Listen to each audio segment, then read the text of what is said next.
So what does this kind of legislation mean for your businesses? Is it an opportunity? Is it a threat?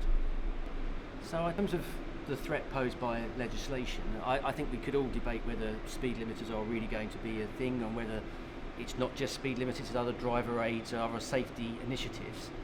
And I think in a way it would be hard to rail against those sort of developments, because they're there obviously to improve road safety, and it would be a risky place to be to start sort of countering that. But I don't, in terms of the aftermarket industry, legislation and market forces have always been there for decades, and actually the aftermarket modification industry has been tremendously robust over the years at responding to those changes, and actually it just influences the types of cars we might choose to modify and the types of things that we might do. So I don't think it's ever really been about top speed actually. I think yes, power becomes a point. It might be about acceleration, it might be about handling, how well it stops, how well it sounds, and all those sort of things. And if that influences the way we modify cars in the future, then I don't think much will change in terms of the whole industry. It might, as I say, influence the type of cars that we choose to modify. So from an IBAC perspective, we don't see that the speed limiting of vehicles is a threat to our products, and while the attributes of handling are still important to the driver, our product is still very relevant. The threat of adding speed limiters to a car isn't so much something we see as a major challenge.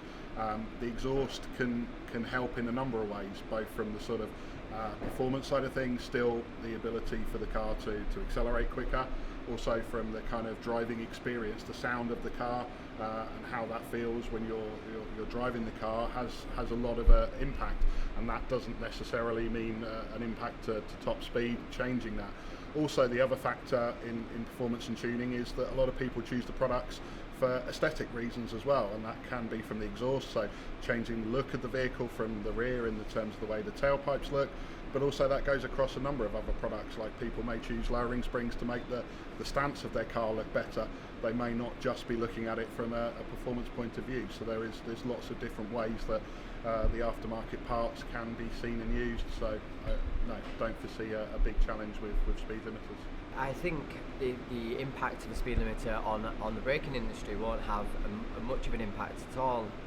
If you look across the motorsport, so many cars are restricted from an engine performance point of view, or a restrictor on a turbo. As Tom, as a racing driver, will tell you that braking later and braking harder will make you faster.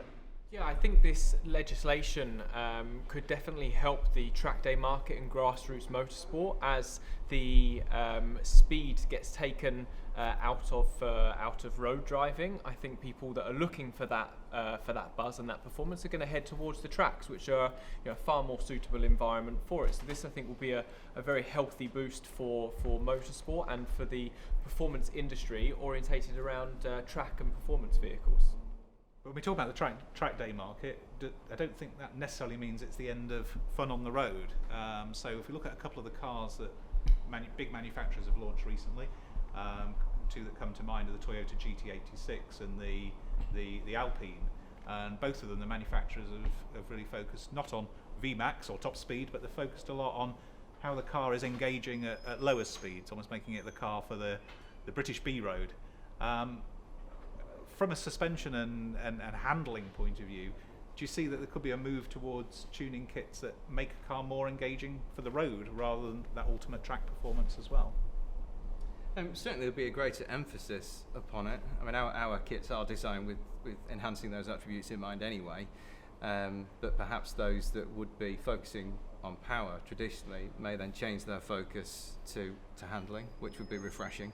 For me personally, we have a nice example with some of our Miltech fleet cars. We have a Volkswagen Up GTI, which is probably one of the sort of early cars that are built around this ethos of fun of driving, but at a slower speed. And I had the pleasure of borrowing this for an extended period of time and used it day to day, and I loved it.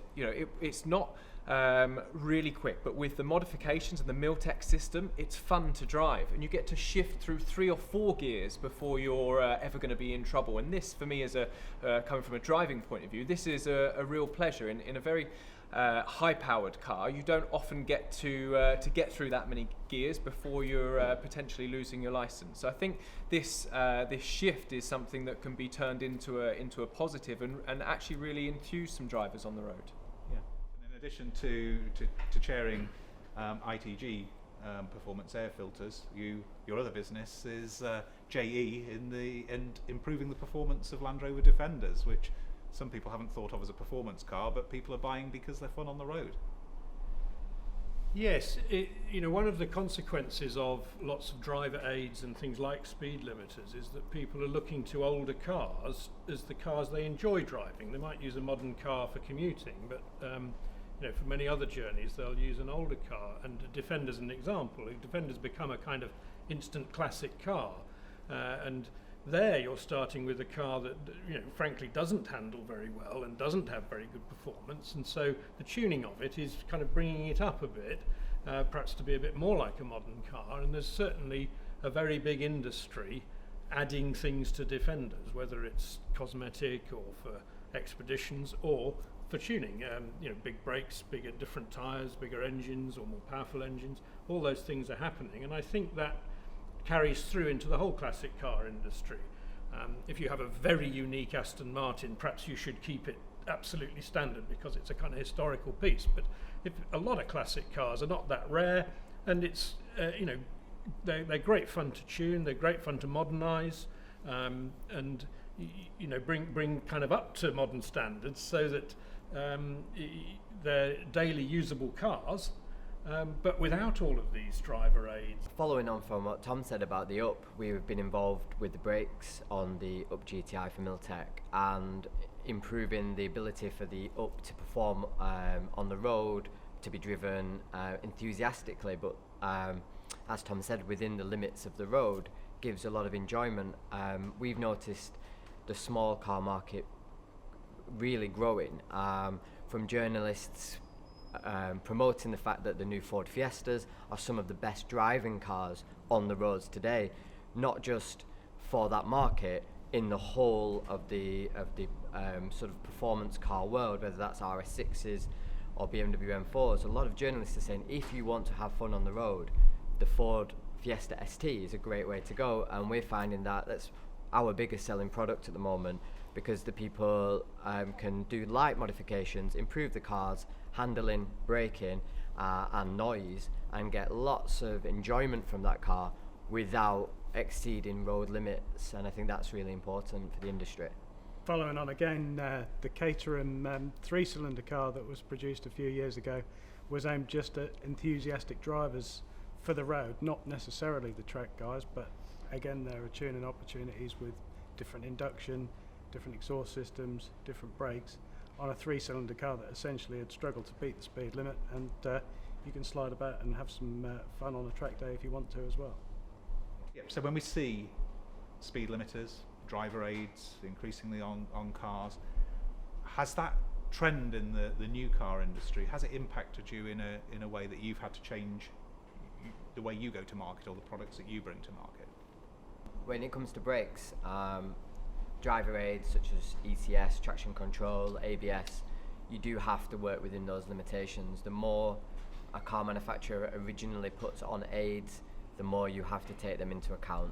So if you make a powerful brake system, you have to be aware that the restriction of that system can actually be controlled by the car, not the performance of the system. So it has to work. We make parts that in conjunction with the driver aids. You have to work with the ABS systems and the traction control systems.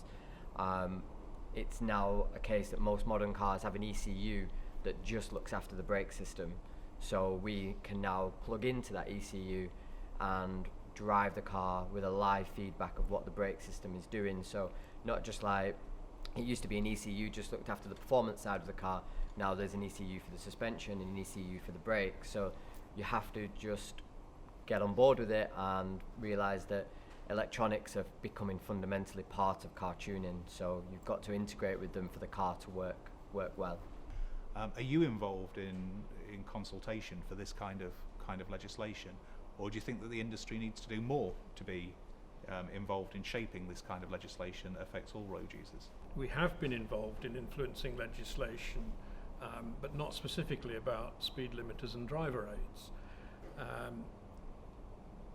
I think there would be a case for the industry trying to counter this impression that safety is all about limiting things, and going back to perhaps a view that says actually a person who sets out to drive a car should take a bit of responsibility.